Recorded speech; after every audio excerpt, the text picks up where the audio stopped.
Nadreen ठीक अस्सलाम वालेकुम रहमतुल्लाहि ताला बरकातुहू। हमारे साथ इस वक्त मौजूद हैं अली इमरान रमज़ विक्टर साहब। हमारे कुछ सवालात हैं, एक छोटा सा इंटरव्यू के माध्यम से हम कुछ सवालात लेकर के आए हैं, हम पूछना चाहते हैं। पहले तो खैरियत से हैं सर आप? ये दुआ है आप लोग की। अस्सलाम वालेकुम। सब ठीक चल रहा है? अल्लाह का शुक्र है। सर पहला सवाल तो आपसे ये है कि अभी जो मुद्दा चल रहा है आपके चाकुलिया में, पैसे लेने का मामला, 7.5 लाख रुपए लिया गया है, एक पीड़ित परिवार है, किस तरीके से देखते हैं इस मुद्दे को आप? इसको हम बहुत अफसोसनाक तरीके से देखते हैं कि जो हमारे इलाके की माली हालत है, जी। लोगों के पास रोज़गार नहीं है, बेरोज़गारों की तादाद दिन ब दिन बढ़ते जा रही है। उस हालत में एक परिवार का कोई नौजवान बाहर अपने परिवार को बचाने के लिए रोज़ी रोज़गार की तलाश में जाता है, किसी परेशानी में मुब्तला हो जाता है, तो यहाँ उसके घर वालों को बेचैनी तो होना लाजमी है। जी। वो अपने बच्चे को बचाने की कोशिश करते हैं, जी। तो वो किसके पास जाएंगे? जो इलाके के जो लोग ज़िम्मेदार लोग हैं, सियासी रहबर हैं, सियासी ओहदे पर हैं, उन्हीं के पास जाएंगे।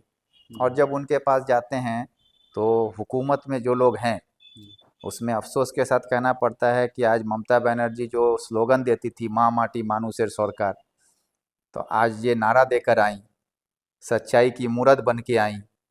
ये जो एक मिसाल कायम किया, आज उसके ही पार्टी के ज़िम्मेदार लोग आज गरीबों को लूटने का काम करते हैं। मुसीबत में उनको लूटा जाता है। 7.5 लाख रुपया टीएमसी के ब्लॉक प्रेसिडेंट साहब, पंचायत समिति के सभापति साहब, चकलिया पंचायत के प्रधान साहब, तरियाल के मेंबर साहब, ये सारे जिम्मेदार लोग हैं, आवाम के वोट से जीत कर आए हैं।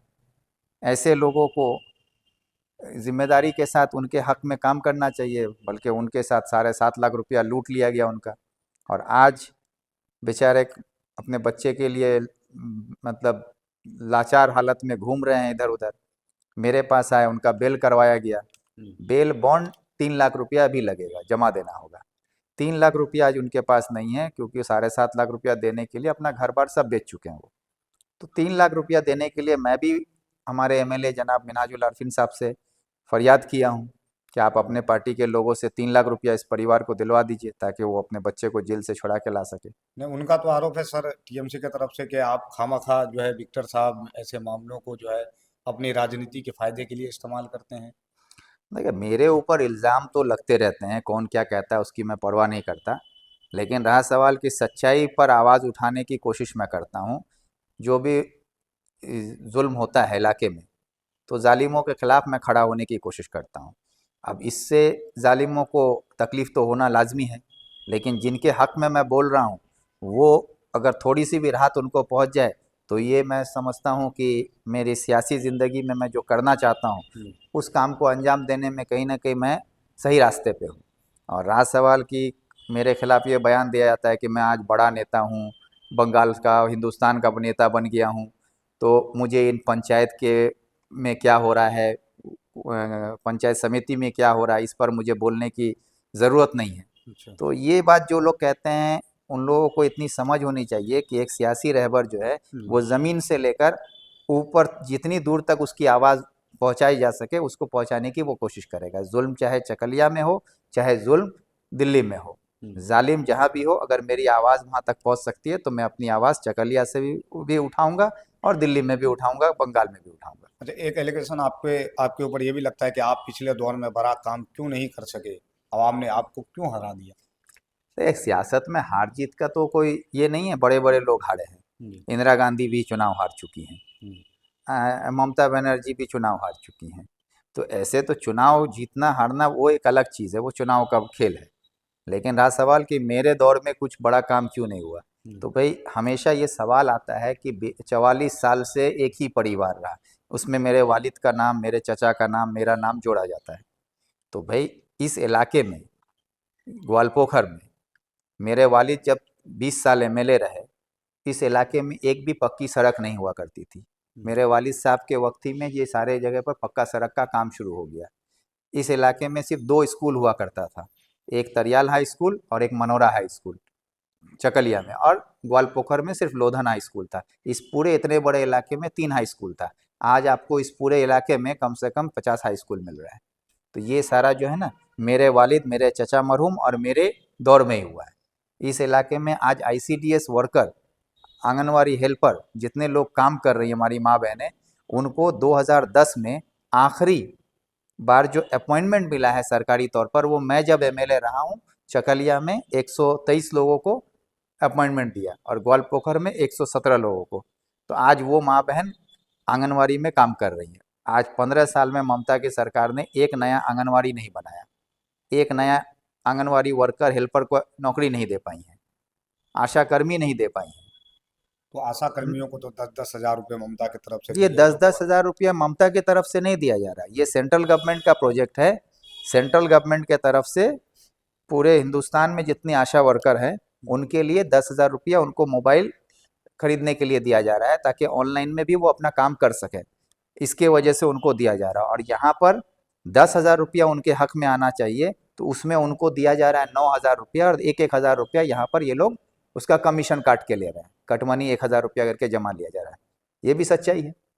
तो ये जो है काम किया हुआ है आज इलाके में। आप जितना, आप चकलिया हॉस्पिटल आज पूरे ग्वालपोखर, चकलिया ही नहीं बल्कि पूरे उत्तर दिनाजपुर में किसी ब्लॉक में अगर सबसे बड़ा हॉस्पिटल है तो वो चकलिया में है। आप सदर हॉस्पिटल और डिस्ट्रिक्ट हॉस्पिटल को अगर छोड़ दें तो उसके बाद सबसे बड़ा हॉस्पिटल यहाँ। इस हॉस्पिटल को बनाने के लिए आंदोलन हम लोगों ने किया था। उस वक्त मैं छात्रों ब्लॉक में था। चकलिया हॉस्पिटल की पुरानी बिल्डिंग को हम लोगों ने तोड़ दिया था। उस पर मेरे ऊपर 16 साल वो केस चला मेरे ऊपर। और उसी वक्त वामफ्रंट की सरकार थी, बुद्धदेव भट्टाचार्य चीफ मिनिस्टर थे और मेरे चचा खुद मिनिस्टर थे उस टाइम। उस वक्त ये आंदोलन हम लोगों ने किया था। अपनी ही सरकार में, अपने ही चचा के, अपने ही मुख्यमंत्री के मौजूदगी में ये आंदोलन करके 1,65,00,000 का हॉस्पिटल यहाँ पर हम लोग बनवाए थे। आज कानकी से लेके गुआगांव का जो रास्ता है, ये रास्ता पीडब्ल्यूडी में उस वक्त 27 किलोमीटर का रास्ता बनाया गया था। तो तरक्की का जो काम है, जितने भी प्राइमरी स्कूल आप देख रहे हैं, किसी भी गांव में चले जाइए, आज जो भी प्राइमरी स्कूल है ये रमजान साहब से लेके विक्टर के वक्त में ही बना है। एक नया प्राइमरी स्कूल आपके ममता के वक्त में नहीं बना, एक आंगनवाड़ी सेंटर नहीं बना पाई, एक एसएसके नहीं बना पाई, एक एमएसके ममता बनर्जी के दौर में नहीं बना। तो तरक्की हो कहाँ रही है? स्कूल तो बन गया लेकिन स्कूलों में अब वो तालीम कहाँ रह गई? तो ये इसकी जिम्मेदार आप कौन है?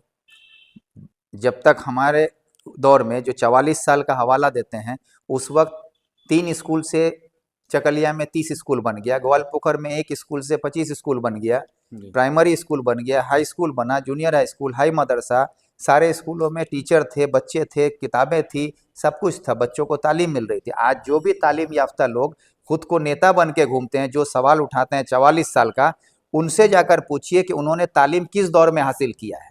वो दौर भी रमजान साहब से लेके विक्टर का दौर है, उसी दौर में तालीम इन लोगों को मिली है। और ममता के दौर में आज स्कूलों में 12 साल से कोई टीचर नहीं है, स्कूलों में किताबें नहीं पहुंच रही हैं। हाई मदरसा में कोई रिटायरमेंट के बाद, अभी निजामपुर हाई मदरसा में 12 साल में जितने टीचर रिटायर हुए हैं उसके बदले में अभी तक टीचर नहीं आया है।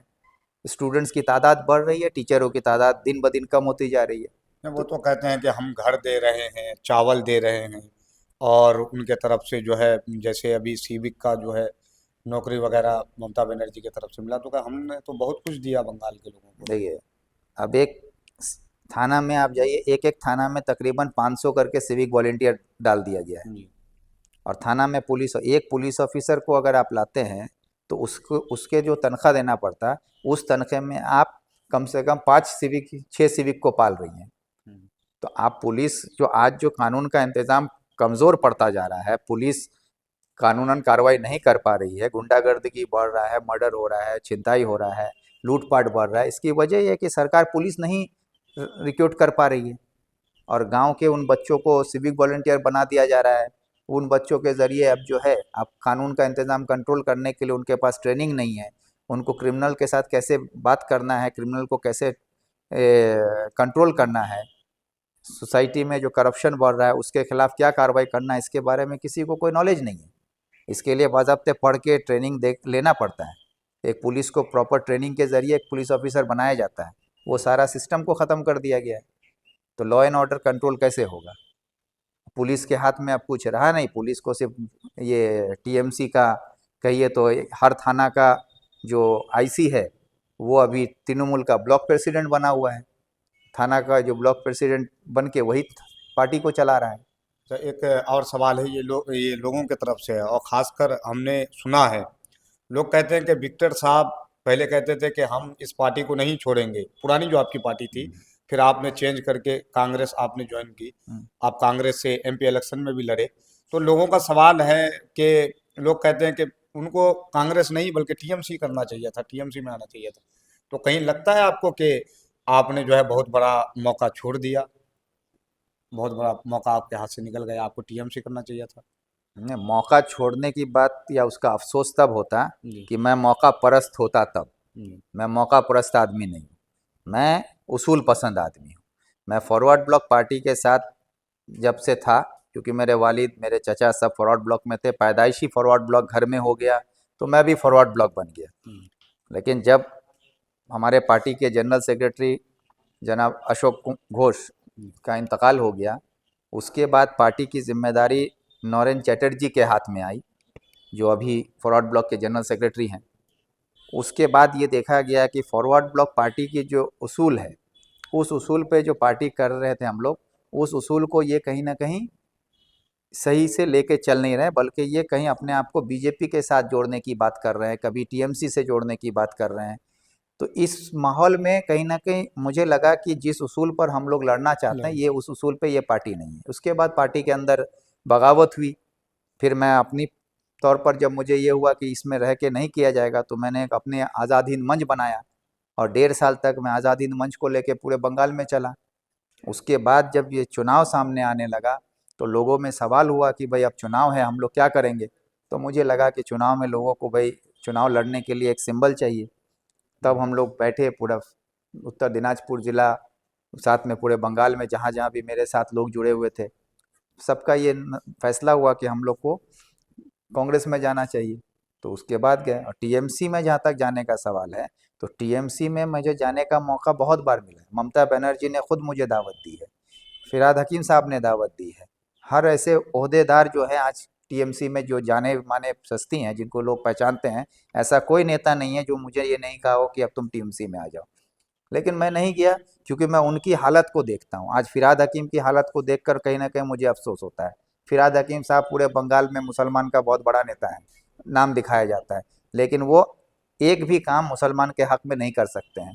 एक लफ्ज़ बोल नहीं पाते। वक़्फ़ पर सवाल कीजिए, किनारा कर लेंगे। ऐस आप उनसे ओबीसी पर जो ए से बी कर दिया गया, उस पर सवाल कीजिए, वो आपके सवाल का जवाब दिए बिना भाग जाएंगे। रब्बानी साहब माइनॉरिटी मिनिस्टर रहे, एक लफ्ज़ बोलने की सलाहियत नहीं है। ग्वालपोखर में तमाम स्कूलों से उर्दू को ख़त्म कर दिया गया, इस पूरे उत्तर दिनाजपुर में उर्दू कहीं नहीं है। रब्बानी साहब से एक लफ्ज़ बोला नहीं गया। वो गाना गाते हैं कि मैंने पांजीपड़ा में मॉडल मदरसा बनाया है, जाकर पता कीजिए उस मदरसा में बंगला के बच्चों का एडमिशन हो रहा है, लेकिन उर्दू के एक भी बच्चे को एडमिशन नहीं दिया जा रहा है। रब्बानी साहब इस पर कुछ बोल पा रहे हैं? तो नहीं। कम से कम मैं यहाँ रहकर मैं आपके हक में, इलाके के हक में अपनी बात बुलंद आवाज़ में बोल सकता हूँ। तो मैं एक आज़ाद मुल्क में पैदा हुआ हूँ और मुझे आज़ादी पसंद है। किसी भी कीमत पर मैं गुलामी करने के लिए तैयार नहीं हूँ। उसके लिए मुझे एमएलए बनाया जाए या मंत्री बनाया जाए या एमपी बनाया जाए, इस लालच में मैं किसी पार्टी का, किसी एक शख्स का गुलाम बन के नहीं रह सकता। मैं आवाम के हक में काम करना चाहता हूँ, आवाम की परेशानी को पूरी आज़ादी के साथ उनके लिए बोल सकूँ, ये जगह मुझे चाहिए। 6 दिसंबर वाला जो मामला अभी सामने आया है, एक रैली निकालने वाले हैं टीएमसी के तरफ से, जी, जी। कैसे देखते हैं? ये तो एकदम बिल्कुल तैयार है चुनाव को लेकर के। देखिए, सबसे बड़ी बात क्या है कि हमारे जो मुसलमान बिरादरी है, ये जो कौम है, हम्म। ये बहुत मासूम कौम है, भोली भाली लोग हैं, और इसमें जो है समझदार लोगों के साथ जो है नासमझों की एक बहुत बड़ी फौज इसमें है, हम्म। जो समझना नहीं चाहती है कि उनके साथ छलावा हो रहा है या फरेब हो रहा है। इस चीज़ को वो समझना नहीं चाहती, वो मुरीद बनकर बस गाना गाने लगती है। तो 92 में बाबरी मस्जिद शहीद हुआ। उसके बाद बाबरी मस्जिद शहीद होने के बाद ये मुद्दा गरमाया, फिर ठंडाया, फिर नरम बस्ते में चला गया। उसके बाद रामलला पर की ज़मीन पर केस चला। सुप्रीम कोर्ट ने रामलला को हक में फैसला सुना दिया। आज अयोध्या में राम मंदिर बन के उसका उद्घाटन भी हो गया। अब लोग वहाँ पर अपने तौर पर जो पूजा पाठ करने के लिए वहाँ लोग जा भी रहे हैं। और इतने सालों के बाद 92 में शहीद हुआ और अब ममता बनर्जी 2025 में बाबरी मस्जिद की शहादत पर जुलूस निकालने जा रही हैं। तो ये मुसलमानों को बेवकूफ़ बनाने के अलावा और क्या कर रही हैं? अच्छा, एक आरोप आप पे भी है, आपकी पार्टी पे है कि कांग्रेस के ऊपर, जैसे आप मुसलमानों की बात करते हैं, अभी आपने की, तो सिर्फ मुसलमान वोट बैंक के लिए है, हर पार्टी के लिए, तो इससे बेहतर तो लोग कहते हैं कि फिर अवैसी ही ठीक है, वो हमारे आवाज़ को बुलंद करते हैं। ना कांग्रेस हमारी वोट ले लेती है, टीएमसी को भी हमारी वोट चाहिए, और अन्य दीगर पार्टियां जो है उनको भी वोट चाहिए, तो इससे बेहतर है कि हम अपना नेता चुने। लोग कहते हैं कि अवैसी ठीक है फिर इन लोगों से। देखिए यहाँ पर क्या मुसलमान चाहते क्या हैं, उनको अब तक ये समझ में नहीं आया है। हक में और भीख में फ़र्क है। मुसलमान अगर हक की लड़ाई लड़ना चाहे तो उस लड़ाई के लिए जमहूरियत में फ़िरका परस्त पार्टी के साथ रहकर मुसलमानों को उसका हक नहीं मिलेगा, कोई भी पार्टी हो। तो पहले से भी तो नहीं मिला ना नहीं, सर, कहाँ कैसे नहीं? मिला है? आप कांग्रेस की हुकूमत में देश आज़ाद होने के बाद आपको पहला एजुकेशन मिनिस्टर किसने दिया? कांग्रेस ने दिया। आपको 3 बार राष्ट्रपति बनाया गया, किसने बनाया? ये तो कांग्रेस ने। बीजेपी भी कहती है कि कांग्रेस ने। हमने अरे तो अबुल कलाम को जो है नहीं, राष्ट्रपति बनाया। वही तो हम कह रहे थे, वो 3 बार आपको राष्ट्रपति बना दिया गया। बिहार को मुख्यमंत्री किसने दिया? मुस्लिम मुख्यमंत्री, ये इसने दिया आपको। और भी ऐसे बहुत सारे जगह पे मैं बता सकता हूँ, जिसका गवर्नर बनाया गया, 4-4 गवर्नर बने मुस्लिम, सारे कांग्रेस के। उसके बाद कांग्रेस की हुकूमत के बाद किसी एक हुकूमत का नाम बता दीजिए जिसमें हुकूमत ने आपको सरकारी किसी बड़े ओहदे पर बैठने का मौका दिया हो। तो ये भी तो हैं? अवैसी भी कहते हैं कि आइए हमारी पार्टी में। तो आपकी पार्टी और में आएंगे, आप ये कहते हैं कि हमारी पार्टी में आइए भाई। आप तो तेलंगाना में कांग्रेस के साथ हैं, हम्म, आप कांग्रेस के साथ रहकर वहाँ सरकार चला रहे हैं। हम्म। हैं? तो वो तो कहते हैं वहाँ जहाँ जरूरत है तो तो वहाँ फिर ठीक है। वहाँ ज़रूरत अच्छा, है। आप पर एक नहीं आरोप नहीं, एक यहाँ मिनट, है। अगर वहाँ ज़रूरत है तो जी। आप वहाँ तेलंगाना में कांग्रेस के साथ हैं क्योंकि वहाँ आपकी ज़रूरत है। हाँ। तो बिहार में महागठबंधन को आपकी ज़रूरत नहीं नहीं थी। तो फिर ये सवाल हम्म, तो आप ही पे आता है कि वो तो गए थे, तो 6 सीट वो मांग रहे नहीं, थे तो ना। वो 6 सीट मांग रहे थे, तो उनको यहाँ 6 सीट क्यों नहीं दिया जा रहा? क्योंकि यहाँ पे आप जिस लहजे में काम कर रहे हैं, जिस लहजे में बात कर रहे हैं, वो लहजा कहीं ना कहीं गठबंधन को कमज़ोर कर रहा है। और यही फर्क आज जो बीजेपी जो फॉर्मूला पे बात कर रही थी कि 80-20, आज कहीं ना कहीं बिहार में 80-20 का फॉर्मूला तो कामयाब हो गया। तो इस फॉर्मूला से आज असदुद्दीन साहब की तकरीरों का असर है कि हमारे नौजवान उनके हक में अपना वोट डाल दिए, नहीं, 5-6 सीट जीत भी गए। ये जो 6 सीट जीत गए, आप 5 सीट जीते हैं, एक सीट में 389 वोट हम्म, से आप पीछे रह गए, हम्म, आपकी पार्टी। हम्म। तो मैं ये कहना चाहता हूँ कि जीते तो है ना, 5 5 सीट, वो तो मांग ही रहे थे, 6 6 सीट दे अरे देते भाई तो क्या पांच होता? जीत फायदा गए। ही होता, वो नहीं 40 सीटों में नहीं, जो ये है। 6 सीट जो आप जीत गए, हाँ। तो ये 6 सीट जिस तरह से भी आप जीते हो, हम्म। आज अगर आपकी जीत से पूरे इलाके को कोई फायदा नहीं है ना। आप जो है सेकुलर फोर्स वो कमजोर तो हो कह रहा रहे है। हैं फायदा, 8,000 करोड़ का काम किया अख्तरुल ईमान अरे साहब भाई ने। वो तो गिनाने में 8,000 करोड़ का, तब तो अगर मैं 34 साल का हम हवाला दें हम्म। तो 34 साल में हम बोलेंगे कि सिर्फ ग्वालपोखर में नहीं, हम तो कम से कम ग्वालपोखर में भाई 32,000 करोड़ का काम कर दिए हैं। तो वो क्या मतलब होता है कि 34 साल जो सरकार काम की है, जहाँ एक सड़क नहीं था, मिट्टी नहीं में खेत हुआ करता था, मिट्टी डालकर हमने सड़क बनाया, फिर उसको हमने बेडमिसाली करवाया, फिर उस पर हम पिच बनाए, आज उसको स्टेट हाईवे बना दिए हैं, आज कहीं पर हम प्रधानमंत्री सड़क बना दिए हैं, कहीं ग्रामीण सड़क बना दिए हैं।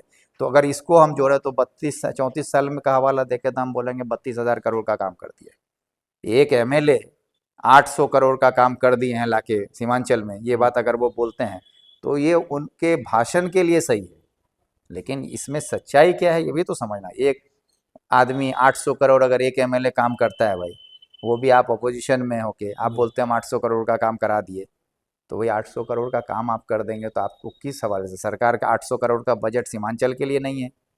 हैं? आप अकेले 800 करोड़ का काम कर देंगे, ये तो तो। आप अभी आपकी लड़ाई है किससे, टीएमसी से है कि एमआईएम से है? नहीं नहीं, बंगाल में तो आ रही है ना टी अरे भाई एमआईएम। आएगी। मेरी लड़ाई फिरका परस्त ताकत के खिलाफ है, जो हिटलर राज बनाया जा रहा है हम उसके खिलाफ हैं। हम आवाम के हक में जो सही है, जो भी सेकुलर पार्टी है हम उसके हक में हैं। हम्म। सेकुलरिज्म ही हमको जिंदा रख सकता है, ये ज़रूरी है। तो क्योंकि हमारी ताकत, आप एक सीधी सी बात है कि भाई हमारे पास पूरे 545 एमपी है पार्लियामेंट में। वाकफ़ को लेकर जब वोट हुआ तो हमारे पास सिर्फ 24 मुसलमान एमपी थे। तो अगर मुसलमान ही मुसलमान होता तो सिर्फ 24 वोट हमको मिलना चाहिए था, लेकिन हमको वक्फ वोट के खिलाफ हमारे हक में वोट आया 232। तो ये 232 वोट कहाँ से आया? इस देश के उन हिंदुओं ने वोट दिया जो समाज में एकता चाहते हैं, वो सेकुलरिज्म चाहते हैं, जो अमन चाहते हैं, जो हिंदू होकर भी हमारे मकतब, हमारे मदरसा, हमारे मस्जिद, हमारे कब्रिस्तान को बचाने के लिए हमारे हक में वोट करते हैं। वो हमारी ताकत थे। अब हम अगर सिर्फ मुसलमान बनते तो हमारे पास सिर्फ 24 रहता, बाकी सारा उनके पास चला जाएगा। तो हम क्या कर रहे हैं? हम अपने आप को समेटने के चक्कर में उनकी ताकत में इजाफा कर रहे हैं। तो हम किसको मजबूत कर रहे हैं? खुद को मजबूत कर रहे हैं या उनको मजबूत कर रहे हैं, ये सोचने की जरूरत है। अच्छा, आप आवाम का एतमाद कैसे वापस लाएंगे? अगला अहम काम आप कौन सा करेंगे? भाई, आवाम का एतबार लाने की जहाँ तक बात है, तो आवाम को खुद फैसला करना होगा कि आवाम को रहबर चाहिए ना दलाल चाहिए। आज सियासत में दलालों को जगह मिल रही है, तो अगर लोगों को दलाली पसंद है तो दलाल को चुनेंगे, और एक रहबर चाहिए जो उनके हक में बोले, उनके हक में लड़े, उनकी आवाज़ बन के उनके लिए इस आगे बढ़े। तो वो काम मैं करता हूँ। अगर लोगों को चाहिए कि हाँ उनके लिए जुल्म हो, तो उन जालिमों के खिलाफ कोई बोलने के लिए मजबूत आवाज़ चाहिए, तो वो आवाज़ मैं बनूंगा। अगर चाहते हैं कि उनके बच्चों के मुस्तकबिल को संवारने के लिए उनके हक में रास्ते से लेकर सदन तक आवाज़ पहुंचाने वाला कोई चाहिए, तो वो काम मैं करूंगा। अब उनको अगर अपने बच्चों की तालीम नहीं चाहिए, अपने घर में रोज़गार नहीं चाहिए, अपने बीवी बच्चों की हिफाजत नहीं चाहिए, कानून का इंतज़ाम नहीं चाहिए, तो दलाली जैसे चल रही है वैसे चलेगी। और मैं तो सियासत करने आया हूँ ना, मैं सियासत करता हूँ। एमएलए एमपी बनने की लालच में मैं नहीं हूँ। अगर मुझे लालच होता तो मैं ममता के गोद में जाके मैं भी बैठ जाता। तो आप कह रहे हैं आप सियासत करने आए हैं, तो अभी से भी तो सियासत करने ही आ रहे हाँ, हैं। तो बिल्कुल करें ना, तो उनकी सियासत करने का जमहूरी हक है, वो सियासत करें।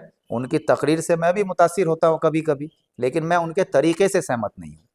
तकरीर से मुतासिर होना अलग बात है, लेकिन उनके तरीके से मैं सहमत नहीं हूँ, क्योंकि ये मुल्क एक जमहूरी मुल्क है, और जमहूरियत को बचा के रखना और एक सेकुलरिज्म को बचा के रखना, क्योंकि हमारा कॉन्स्टिट्यूशन में जो सेकुलर वर्ड है, उस वर्ड के वजह से हिंदू, मुस्लिम, सिख, ईसाई हम इस देश में एक साथ रह पाते हैं।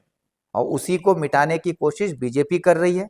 वो खुले लफ्जों में कह रहे हैं कि संविधान से सेकुलर लफ्ज हटा दो, और वो बात वो खुल कर कह रही है। लेकिन ओवैसी साहब जो कर रहे हैं वो भी कहीं ना कहीं सेकुलरिज्म के खिलाफ कर रहे हैं। नहीं, एक सवाल और है आवाम की तरफ से। लोग कहते हैं कि सारे नेता एक जैसे होते हैं, फिर एक ही जो है मंच पे बैठ करके ये लोग चाय पीते हैं, अरे वो तो बाकी आवाम को जो है ये बेवकूफ बनाते हैं। क्या अरे इसमें भाई, कितनी सच्चाई है? अरे भाई, एक ही पेड़ होता है। आप एक पेड़ अपने घर में लगाइएगा, उसके बाद उसमें 10 शाखा निकलता है, हम्म। तो उस एक किसी शाखे पे कौवे भी बैठेंगे, कबूतर भी बैठेगा, तोता भी बैठेगा, मैना भी बैठेगा, सभी एक ही पेड़ पर बैठेंगे आकर। तो उसका मतलब ये नहीं कि हम पेड़ ही नहीं लगाएं। तो भाई नहीं। संविधान है। जब आप एक हाउस में भेज दीजिएगा, सबको जिताकर एमपी बनाकर भेजते हैं, तो 545 एमपी तो एक ही जगह बैठेंगे ना भाई जाके। अब ये तो नहीं कि आपका कोचाधामन का एमपी अलग बैठेगा, बंगाल का चकलिया का एमपी अलग बैठेगा। भाई हाउस के अंदर सबको भेज रहे हैं, तो वहाँ पर भाई सब एक साथ बैठेंगे, वहाँ पर चर्चा एक साथ होगा, कैंटीन एक साथ है, खाना पीना एक साथ खाएंगे, चर्चा तो हो गई। अच्छा, अभी जो रिसेंटली 2 दिन या एक दिन पहले आजम खान को जो अभी सजा हुई है, 2 पैन कार्ड रखने की बुनियाद पर, तो और दिगर लोगों का सोशल मीडिया पे अभी वायरल चल रहा है कि जैसे बहुत से लोगों का 2 पैन कार्ड है, तो सिर्फ आजम खान ही को क्यों 7 साल की सजा हुई? अरे देखिए, मुद्दा ये नहीं कि नहीं, इसमें भी एक मुद्दा और है कि सिर्फ मुसलमान कह करके टारगेट किया जाता है। तब फिर अवैसी कहते हैं कि देखो तुम्हारे लिए कोई आवाज उठाने वाला नहीं, मैं हूँ इसलिए एमआईएम जरूरी है, लोग कहते हैं। अरे भाई, तो आजम खान खुद में एक इतनी बड़ी शख्सियत हैं बिल्कुल। कि वो उनके लिए किसी को आवाज़ उठाने का, आजम खान का नाम जहाँ आ जाए ना, वो अपने आप में एक आवाज़ बन जाती है। जी। तो वो आदमी की शख्सियत को कोई पहचान देने के लिए ये कहे कि मैं आवाज़ उठाता हूँ, तो ये मैं नहीं मानने के लिए तैयार हूँ कि आजम खान खुद में एक इतना बड़ा ब्रांड है कि उनके नाम पर अगर एक नुक्ता भी लगाया जाए ना, तो वो भी चर्चा हो जाएगा पूरे हिंदुस्तान में। तो आजम खान के साथ जो हो रहा है वो इसलिए कि आज जो फिरका परस्त ताकत है, ये ताकत मुसलमानों के बड़े नामों को निशाना इसलिए बनाती है ताकि जो गुमनाम मुसलमान है उसको डराने के लिए। तो आजम खान आज हिंदुस्तान में एक ऐसा नाम है कि अगर उसको डराया जाए तो अली इमरान रम चकलिया में डरेगा, इसीलिए डराने की कोशिश की जाती है, इसलिए उनको निशाना बनाया जा रहा है, और कोई बात नहीं है। तो फिर कैसे लड़ पाएंगे? आप अलग पार्टी में है, वो अलग है, तो भाई अवैसी अलग है। असदुद्दीन ओवैसी साहब को बोलिए ना कि वो अपने पार्टी को लेके इसमें आए, बैठ के बात करें। आकर क्यों नहीं वो एक सेकुलर पार्टी के साथ जुड़ते हैं, सेकुलरिज्म की बात करें ना। हाँ तो बिल्कुल उनको आना चाहिए। आप हिंदुस्तान के हिस्से में आप भी आते हैं, आप हिंदुस्तान के ये कॉन्स्टिट्यूशन पर बात करते हैं, आप कॉन्स्टिट्यूशन का हवाला दे के अपनी तकरीर रखते हैं, जिससे मैं खुद मुतासिर होता हूँ। हम्म। लेकिन आपके तरीके से मैं सहमत नहीं हूँ, ये मैं बार बार कहता हूँ। लेकिन आपको अगर लगता है कि आप हिंदुस्तान के मुसलमानों की हिमायत करते हैं, तो आप हिंदुस्तान के मुसलमानों की हिमायत बीच में सबके रह के कीजिए ना। वो आपको करने से तो किसी ने वो मना तो नहीं कहते किया हैं है। कि सिर्फ मुसलमानों की पार्टी नहीं है, मुझे तो बहुत सारे लोग, हिंदू लोग भी वोट देते हैं, और यहाँ एक कैंडिडेट भी वो हिंदू अरे लेकर के भाई, आया। तो बीजेपी भी तो शाहनवाज हुसैन को कैंडिडेट की थी, एमपी बनाई थी। मुख्तार अब्बास नकवी साहब भी तो उसके कैंडिडेट वो थे। चले गए ना, तो चले नकवी गए, तो साहब। ये भी चले जाएंगे, ये भी चले जाएंगे। तो कई बार के सांसद अरे, हैं आप। अरे कौन सांसद है? ये असदुद्दीन अरे अवैसी भाई साहब वो तो देते ना वोट उनको। बिल्कुल देते हैं। काम तो किए होंगे कुछ। अरे भाई, अब सांसद तो उनके वालिद साहब भी रहे हैं, उनके दादा भी रहे हैं। तो एक खानदानी ये चला आ रहा है कि उनके वहाँ से बाप दादा सभी सांसद रहे हैं, वो भी रहे हैं। तो मैं तो कह रहा हूँ उनकी तकरीर से मैं मुतासिर हूँ, उनके तरीके से मैं सहमत नहीं हूँ। अच्छा, एक आखिरी सवाल अब, पलट रहे हैं बंगाल।